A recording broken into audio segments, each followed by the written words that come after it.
You're listening to FabulosiTEA, in which we discuss what you bring to the tea party, essentials for the modern heroine. I'm Caroline from Sparkles and Crumbs. And I'm Xandra from Fashionably Light.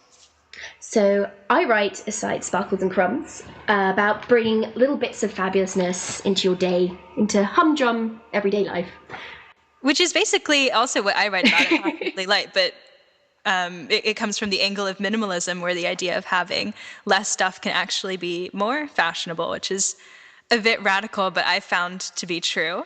So the two of us have very similar sites, but very different sites. And when we met at the Blog Academy, it was fate. It was a beautiful meeting. And also, we met at the Blog Academy a year ago, and we both always wanted to set up podcasts on our own individual sites because we both liked having them on journeys. It's like traveling with a friend. You can listen to a conversation. It's especially if you don't feel like reading a book. And essentially, we decided we wanted to do one together because it would be better than just monologuing to you. It's like you're joining us for a tea party, in fact. Yes, which is welcome. what we feel like. Welcome to our tea party. And if you look at the site, FabulosiTEA.com, you can see some pictures from our real life tea party we had the other month at Fortnum & Mason's. So just imagine you're there with us now. And since you're listening to us rather than reading this, like on our blogs, you should know that it's FabulosiTEA, spelled TEA, like an actual tea party. Yes. Because I should have mentioned. That's cute. So this whole podcast thing was initiated at King's Cross Station. It was. When, yes, we were meeting for Hotel Chocolat truffles and some hot chocolate and tea. And we said, well, we really want to do some sort of podcasty project thing. What should we call it? What should it be? And we decided that it would be about the fabulous things in life, which can be little things as well, because we're fashionable. We really like the idea of it being like an old-fashioned salon station where we talk about all our favourite things and all the little touches, but with glitter and a bit more, all the little things that bring a bit of class and just general fabulousness into your life. So we like that idea. And, at the time, I think at King's Cross, you were going off to Oxford and I was going to flipping Edinburgh or somewhere because we're very jet set. And so, we will talk a lot more about travel and exciting things. Yes. And in each episode, we will talk about something that you bring to the tea party, some little flourish. Yes, flourish. I like that. Yes, one little flourish at a time. But we'll start each episode by saying what's fabulous in your life today. Yes. Oh, should I go first? Yes, go first. Okay, well, so today was not so fabulous because it was my first day back in the office after Christmas holidays, which is very depressing. I'm in cold, rainy Cambridge, and I went and sat at my desk and was like, oh. But the fabulous thing was, I had a message from my boss who said I'd won a £30 book voucher in the Christmas raffle. And I was like, oh, no, free books. So that's even relevant to our episode. I know, it was perfect, that's why I chose it. And so I went and got a beautiful hardcover copy of a book I've been wanting to get for ages, which I would never buy normally because it's too expensive. And it's The Signature of All Things by Elizabeth Gilbert. It's like this beautiful emerald-covered hardback book, and it looks really good. It's like her writing fiction. Yeah, so I thought it looked really interesting, and she wrote some of it in Kew Gardens, near where I'm from. So I should be, so that was my little bit of happiness, free books. Yes. And what was your fabulous? Happiness. Well, my fabulous thing is I'm finally wearing my popsicle shirt. Yay, I can see it. I did say I loved it. Yes. Popsicles? Yes, I posted a picture of it on FabulosiTEA.com, actually, because I'm very happy. I've been looking for a nice collared shirt with pizzazz for a while, and I found this little shop in Paris that it only sells interestingly printed shirts. So it was this one or the Space Invaders one. Oh, I do love that one. Thank you. And I took the time to iron it properly, which makes such a difference. It just feels better. Oh, thank you. So gentlewomanly. Love it. Well, this first episode is, in which we discuss cultivating your inner bibliophile. So essentially today, one of the first things I want to talk about was choosing books and the joys of, browsing bookstores and choosing a big range of books. And it being the new year, I figure this is a time that people think about these things, or at least that I think about what I want to read next year. Mm-hmm. Well, I'd say I got really back into the library. I love the local library. It's pretty good. We can get out 10 books at a time. It's like heaven. Oh, wow. Now, if you get out 10 books at a time, does that stress you out or does it inspire you? Because I think it would stress me out. No, I get really insecure if I don't have a huge pile of books waiting to read. I hate it. Oh, really? Fancy. Yeah, it's weird. I need to have I like a guess good stock. I'm like the minimalist version of that, I guess, because I always have a list ready. Oh, that's true. Yeah, so you can go and get one at a moment's notice. Right. I like So I having can them by go the bed though. I'm weird. I like having them in the bed at midnight if I can't sleep. Yes. The physical surrounding by books. Yep, having a big pile. It's the only comfort. I did make a giant pile of all the books that I haven't read because they were all locked up in a bookshelf, and I think they feel more free now. Oh yeah, it's like they're getting your attention. Yes. Yeah, so But not a queue, it's just a pile. okay, it's not not in order yet. But so yeah, I think that's my first Fabulosity thing. I think everyone should have a library card. Yes, definitely. It's free. I know. I went through this wonderful moment of moving. When I was moving into London, I had to go around and get all the annoying little things that add up, like soap and pillows and all these little costs that I had to keep paying for. And then I go to the library and I sign up for my card and I get a free little piece of plastic that gives me access to the wonderland of reading. To all these It was words. fantastic. Yes. I love it. Well, yeah, there's no greater pleasure than like browsing a bookstore or a library and just like, oh, I haven't read this one yet. Oh, exciting. So how do you choose what to read next? I do. So sometimes most of the time I just wander around the store and pick whatever takes my fancy. Like I set myself a budget, or in the library I set myself, right, I'm allowed 5 books. And then also I do keep like a little Amazon wish list. Yeah. So as things pop into my mind, and sometimes I'll just sit on Amazon and Google like Italy, because you know how much I love Italy, and then like see all the books and kind of either buy them on Amazon then or go look them up. I know, it's a mix. It's research and spontaneous. I also think that books and places are hugely connected, which is why I've started a little bit sad, but exciting for me. I've started a 1-person book club with myself. That's amazing. I've decided that if anyone wants to join me, you're welcome. Join now. You won't be alone. Yeah. But every month I decided I'm going to read a book about the place that I'm in. And because you travel so much, that's a really good idea. Yeah, and I found that when I was living in London, reading about London was really exciting. I was reading this book, Rivers of London, that our friend Sarah recommended to me. And it's like a crime mystery fantasy novel that takes place in central London. And it's I was reading it on the tube, and as they're announcing the station that I'm going past, I'm reading the same words on the page. It's very cool. So I have a queue of Boston books for the next couple of months already. So if anyone knows any Boston books, I'm looking for some. Oh, where is it? I'm trying to find a quote that I had about books and... Oh, here it is. This is a quote that you will... Caroline is quote master. Oh, I do love my quotes. If you take it with you on a journey, an odd thing happens. The book begins collecting your memories, and forever after, you have only to open that book to be back where you first read it. It will all come into your mind with the very first words, the sights you saw in that place, what it smelled like, the ice cream you ate while you were reading it. Yes, books are like flypaper. Memories cling to the printed page better than anything else. Don't you love that? Oh, who said that? This is Cornelia Funk. Oh, of course. I agree with everything except the ice cream. I don't think I could trust myself with reading books and eating ice cream. Too dangerous. This gets so the kind of ebook paper books debate. So we both travel a lot. We both fly a lot, and we both go on holiday and travel for work and whatever a lot. So I do practically it does make sense because I only ever travel with hand luggage. It does make sense for me to get a Kindle or something, but I just love paper books too much. I think it would be... Me too. It would feel too unnatural. Books have souls. Yes, I agree. And it's really not the same. You can sort of feel the whole weight of the body of the book when you're reading a printed book. They smell really nice. I was reading a really interesting article in the Wall Street Journal about how a family was talking about their Scrabble playing tradition, where every Friday night they all play Scrabble together. And instead of writing down their scores, they each bring a favorite book to the game and place their bookmark on the page number of their Scrabble score. Amazing.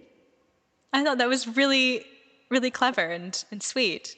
I do like that. It's like those people who make codes out of books. Have you heard that, where you use a book as... No, I haven't. The code key? Where did I read this? I can't remember this, but basically you have a book, and only you and the other person have an edition of this book. the same edition, and only you know what the book is.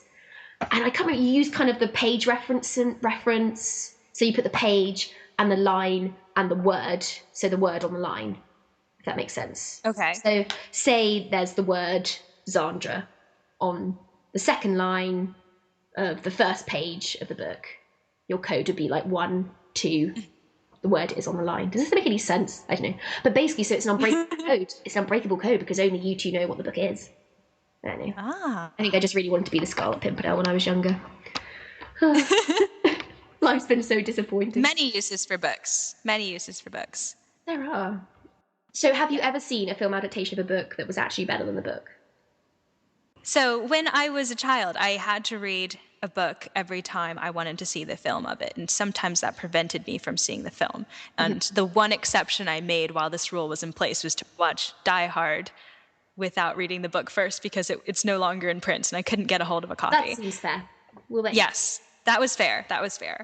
But when Lord of the Rings was coming out, it brought me to tears when I couldn't get through Fellowship of the Ring. I was like, it has defeated me. And when the film came out, I really enjoyed the film and I really enjoyed the aesthetic. And in years past, I have come to really love the Lord of the Rings books, but at that age, I wasn't connecting with it. No, I think, well, yeah, I know it's wrong, but I do think the films are better than the books. Yeah, I have to say, sometimes. I know. I have to whisper. But were there any other books and films that came to mind for you? Well, okay. So, have you ever seen A Little Princess? The most No. Oh my gosh. It's a running joke amongst everyone who knows me that if I start talking about the ending of that movie, I will cry. It's so beautiful. I won't do it now. I won't. I'll start sobbing and it will be embarrassing for everyone. But basically, I love that movie. I went to see it when I was free, and you'd have hated me, Bibliophile child. I went to see it before I read the book. So I was really excited about getting the book. And I think my mum brought it to me at school one day, and I was really excited to read it. But it was awful. The ending was so horrible. The ending of the movie is so happy and lovely, and the book is just shockingly disappointing. I think I threw it at the wall in a rage. I was like, this isn't a happy ending. Oh. And the film is great. The film is really magical and beautiful. It has these gorgeous shots of Indian folklore and this real sense of magic. And the book was just awful. So that is the one case I think the film is. Another princess book, I would say I enjoyed the Princess Diaries film more than the book. Yeah, they're really fun. Yeah, I agree. Yeah. They're just more fun. I remember everyone at school loved that book when I was, and a lot of people said that was their favourite book ever. I remember being at school and being like, really? Well, what's good about the book is that there are like 10 of them, so the story continues, whereas the sequel of the film isn't as good as the original because nothing is as good as the original. I kind of love the sequel. I like how it's kind of wacky and ridiculous. Also, I love the initial premise of finding out you're a princess. Yes. I want that to happen to me. Yes. And the book series managed to keep being interesting despite that being something that's revealed in the first book. So yeah. So kudos to Meg Cabot. It's true. Before the days of Kate Middleton. I suppose we're talking more about the joys of reading and how... Oh, I have another quote, Xandra. Oh, okay. So I think this is another perfect quote because you know how much I love them. There are books which we read early in life which sink into our consciousness and seem to disappear without leaving a trace. And then one day we find in some summing up of our life and our attitudes towards experience that their influence has been enormous. Which I think is so true. It's by Annie Nin on Truth and Reality. Are there any books like that for you? Oh, well, Narnia.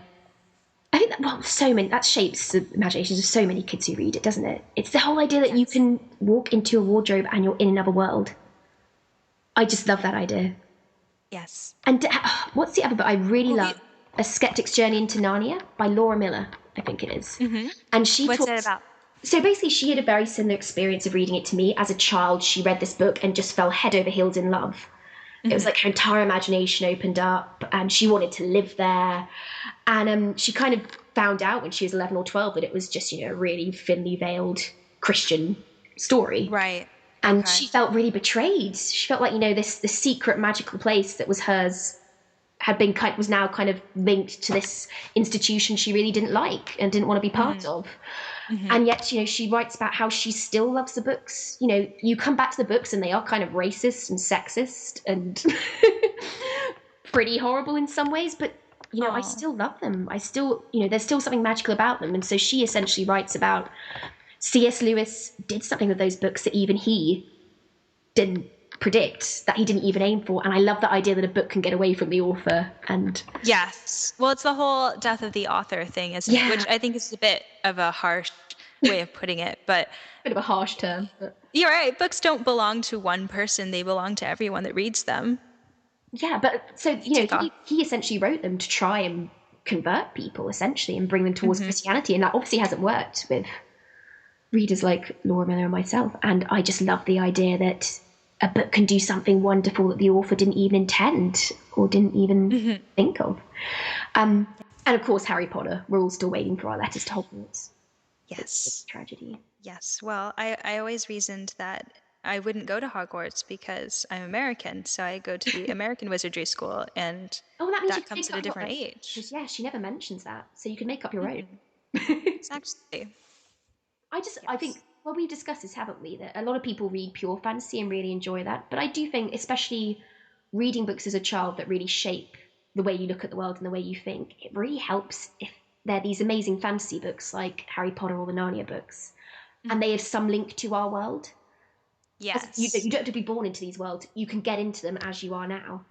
And one of my favorite things about Hogwarts and Harry Potter, as mundane as it seems, is that there's always homework. Yeah, I love it.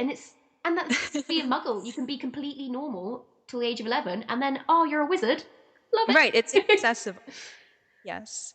And beyond the idea of magical worlds, I think Harry Potter is the reason why I ended up doing English at university, because I wrote daily prophets, sometimes on a daily basis, usually on a weekly basis. But I would actually write newsletters to my friends about all the Harry Potter news, and I would start to write what I didn't realize at the time were academic essays about what would happen next and certain themes that came up in Harry Potter just for fun. See, reading makes you smart. Yes. Even if it's fiction, it makes you smart. Well, and so we've spoken a bit about our favourite fiction, but we both really loved The Goddess Guide and The Goddess Experience by Giselle Scanlon. I think that's how you pronounce it. Basically, for those who haven't read them, they're these gorgeous scrapbooks which she kind of illustrates herself. And they're basically they're a little like this podcast, I guess. They're just a collection of all the things she thinks are really great. Yeah, she calls them micro pleasures. Yes! I love all the kind of the little she travels all around the world and kind of lists all the little things she thinks are great, like, really good writing paper, and where she buys it in Paris, and the best place to get your handbag re-leathered, restitched. I would always keep the Goddess Experience in my handbag when I was around London exploring, because she has lots of little tips. She has so many useful tips. I want to go back to Paris just so I can go to all the places she mentions. She made me want to go to Dublin. I know, I never thought I want to go there, but she makes me want to go. Yeah, me neither. Yeah, so good job. We could talk about our favorite books for ages, but instead of doing that, we'll each publish a list of our recommendations on our corresponding websites for you to delve into. And Caroline, are there any sort of book lists do book lists excite you or anyone else in the world for that matter as much as they do to me? Probably not. No, I love the idea of it. I think as I said, I'm too lazy. I see books I love all the time, so I never even get around to making a list. I'm just always buying or getting new ones. Greedy. You have the spontaneity that I admire and will probably never have, because I stress out too much about it. I'm just a little book glutton. Well, we both are. You're just a more measured You like to plan your book. I'm a rather measured book glutton. Yes, I like that. I actually have a little calendar in which, okay, are you ready for this? I don't know. So I've scheduled what I'm going to read for the next months. That's amazing. Based on my plan to read a book a week. So this idea comes from a book that I read called The London Style Guide that has some interviews with Londoners. Questions like, what is your weekend routine? What is your ideal weekend in London? And one of the ladies that was interviewed said that she and her husband go to Daunt Books every weekend and pick out what books they're going to read that week. And I just thought, that's so lovely. That is really lovely. It sounds like that's what you already do. I don't know. My boyfriend definitely doesn't read as much fiction as I do. He always laughs at me. He always, because basically we'll be watching a TV show or something and he'll pause it to go just grab something from the kitchen and he'll come back and I'll be reading a page of a book. Oh, And he's like, no. "God, I was only gone 30 seconds. Why do you need to be reading it?" I was like, well, I don't want to sit here bored. Put it down. This is reminding me of the first scene in Beauty and the Beast where everyone's like, "You nerd." All just singing abuse at me. Yeah, Belle was always my favourite heroine. Do you remember the library in Beauty and the Beast? That was the best present I've ever seen. I used to want to live in that library. We could do a whole episode on libraries. Oh God, don't get us started. We should probably round this one off. Otherwise we'll just keep talking about books and... True. So, any other business? Well, I guess the main thing is, don't forget to check back next week for our next post. Well, our next episode, I guess. At British tea time. In British time, which time? British tea time. British tea time, indeed, for the next tea party, in which we discuss the little black dress. Yes, so in this section, we'll normally have correspondence in which we'll include some feedback and some comments from our listeners. So in order to do that, please send us a little note at FabulosiTEA, that's TEA, party@gmail.com, FabulosiTEAparty@gmail.com, and visit our Tumblr at FabulosiTEA.com. And in particular, we'd like to know, what are your favorite books? Do you have any other thoughts on reading experiences? Does anybody else like book lists as much as I do? Yeah. Does anybody else plan their books every week? You know, is Xandra not as alone as she thinks? Yeah, we'd love to hear ideas for other episodes. Yes, What what would you like us to discuss? So next week, we're talking about the little black dress.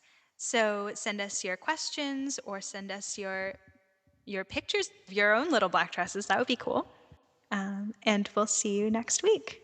Yay! Ciao!